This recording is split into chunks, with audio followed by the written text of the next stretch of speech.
Alright mga kababayan, isang mapagpalang araw po sa inyong lahat. Welcome po sa Munti Channel natin. Ibalitabay po. Ito po mga kababayan, pag-usapan po natin itong bagong nilabas na sorbe ng Tanggere mga kababayan. Kung saan dito nga sa bagong sorbe na ito mga kababayan, ay ginawa po itong nung Mayo lang mga kababayan ginawa po itong Mayo 2025 mga kababayan, no? Itong bagong sorbe ng Tanggere na ayan, makikita nyo naman yan, di ba? Yan mga kababayan, no? Nakakuha lang naman ito si Pangulong Bongbong Marcos ng 61.8% mga kababayan na satisfaction rating. At si Vice President mga kababayan ay nakakuha naman po ito ng 48.4% mga kababayan na nagtitiwala sa kanila po mga kababayan. Ito po ang patunay mga kababayan, no, na ang Pangulong Bongbong Marcos ay hindi po talaga kapanipaniwala na sasabihin ng mga DDS na hindi nagtatrabaho ang presidente natin at walang nakikitang mga bel mga kababayan. Dahil sa totoo lang po, tayo po mismo ang patunay na ang presidente po ay tuloy ang pagtatrabaho mga kababayan. At kitang-kita na nga po natin mga kababayan ang mga bel na iniwan ni Digong, na lahat po yan mga kababayan ay unti-unti na pong natutupad, ba? Kasi mga kababayan, tinitingnan ko po sa ating comment section, may mga nagsasabi po doon ng mga DDS na wala raw ginagawa ang presidente natin ngayon.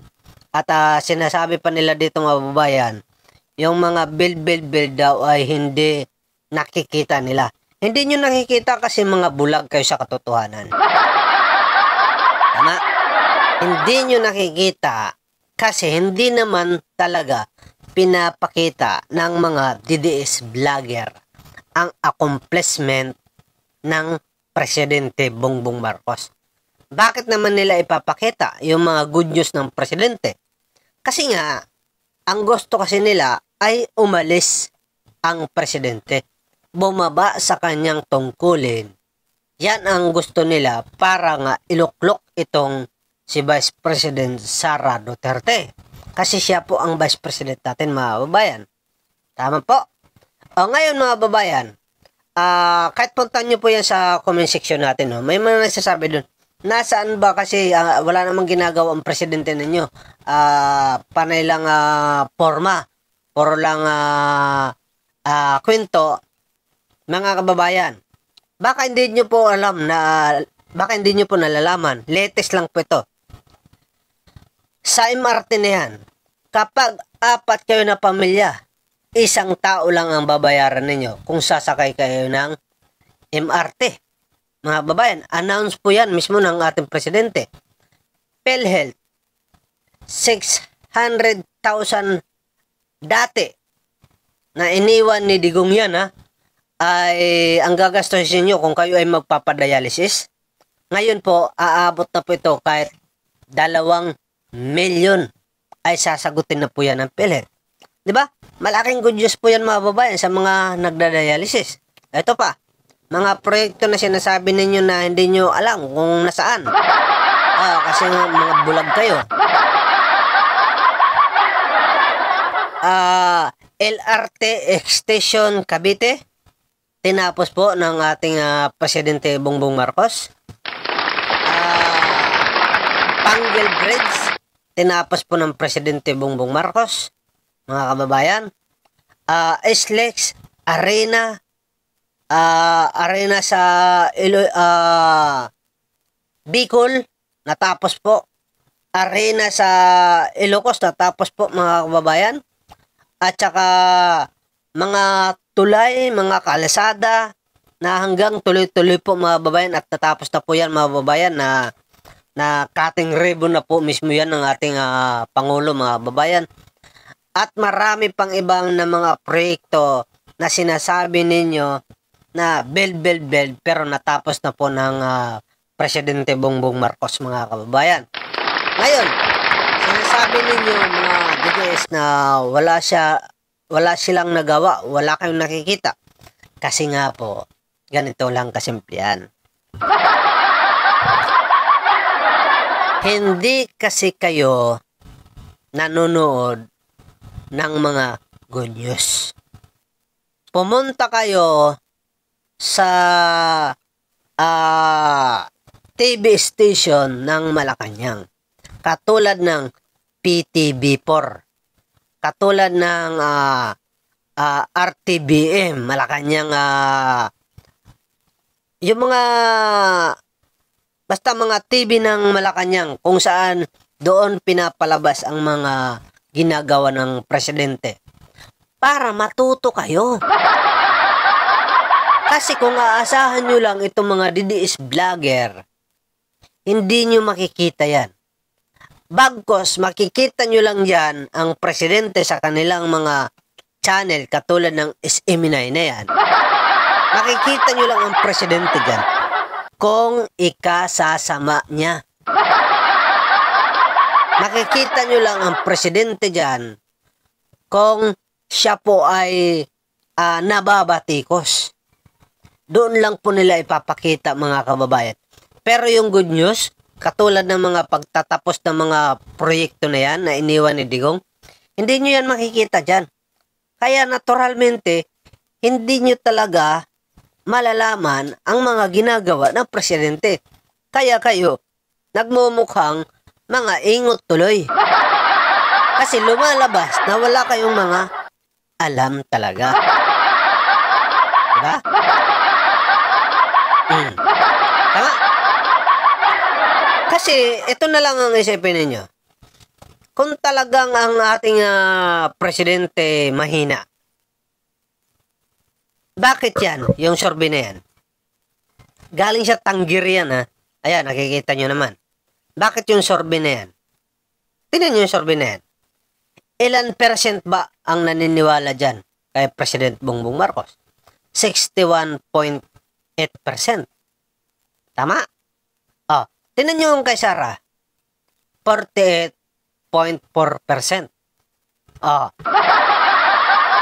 Dito, kay PBBM, kapanipaniwala ito. Kasi nga, dahil sa kanyang mga trabaho, kahit nga linggo, nagtatrabaho. Diba? Kahit nga araw ng pamilya, nagsasama-sama sila para magtrabaho. Diba? Si Sara, ano bang ginawa ni Sara? Mga babayan, ipapaalala ko pa ba sa inyo? Hanggang ngayon, kasalukuyan, nandoon siya sa daig. Samantala yung lugar nila, pero mo, si Basti, nandoon sa daig. Si Pulong, nandoon. Lahat sila ng mga Duterte, nandoon. Yung mga kababayan nila, nasaan? Lubog sa baha. Ang Vice President natin, nasaan? Nandiyan dyan, sa dahig mga kababayan. Kitang-kita nyo naman ang ginawa nila dyan, di ba? Pero yung mga kababayan nila, dito sa Davao, lubog na lubog mga kababayan. Diba? Anong trabaho ang ginagawa ni Sara? Hindi naman trabaho yan, yung ginagawa nila dyan, yung mag-rally-rally dyan sa dahig. Hindi trabaho ng isang politiko, lingkod bayan yan. Diba? Hindi nila trabaho yan. Pero, tuloy-tuloy ang kanilang sweldo. Hindi ko nga alam kung bakit hinahayaan niya ng gobyerno natin Diba? Hindi ko talaga alam kung bakit hinahayaan yan. Kasi kung ako ang presidente, sasabihan ko yan. Magtrabaho ka naman. Para sa mga kababayan natin. Tandaan mo, ang bumuto sa'yo, hindi mga alien. Ang bumuto sa inyo ay mga kababayan natin na mga Pilipino. Kaya magtrabaho ka. Kung akong presidente, gaganyanin ko talaga mga kababayan Yeah? Para matauhan. Kasi ganyan naman ang style nila eh. Kailangan na palaban ka talaga mga kababayan. Diba? Ito ang balik ni Sara sa Junpur. Apo, Junpur. Siguro, kaya inurong ni Chis Escudero ang impeachment nito kasi nga si Sara wala dito. Wala dito si Sara. Or, kinakapa ni Amy Marcos itong mga senador natin. Kaya yung mga didis tuwang-tuwa naman. Kaya yan ang ating opinion dyan mga babayan dito sa ating bagong survey. President Bongbong Marcos ay mataas ang nagtitiwala sa kanya. Yan patunay yan hindi po ako gumagaw ng fake news. Makikita nyo naman. BBM, tumaas ang satisfaction ratings from survey Tangere, mga kababayan. Alright? Kaya palakpakan natin ang ating President Bongbong Marcos. Alright? Kaya siyempre, palakpakan natin din si Vice President dahil bagsak ang kanyang ratings. Diba? Ganun lang yung kasimple mga kababayan. Salamat po sa inyong pagsuporta.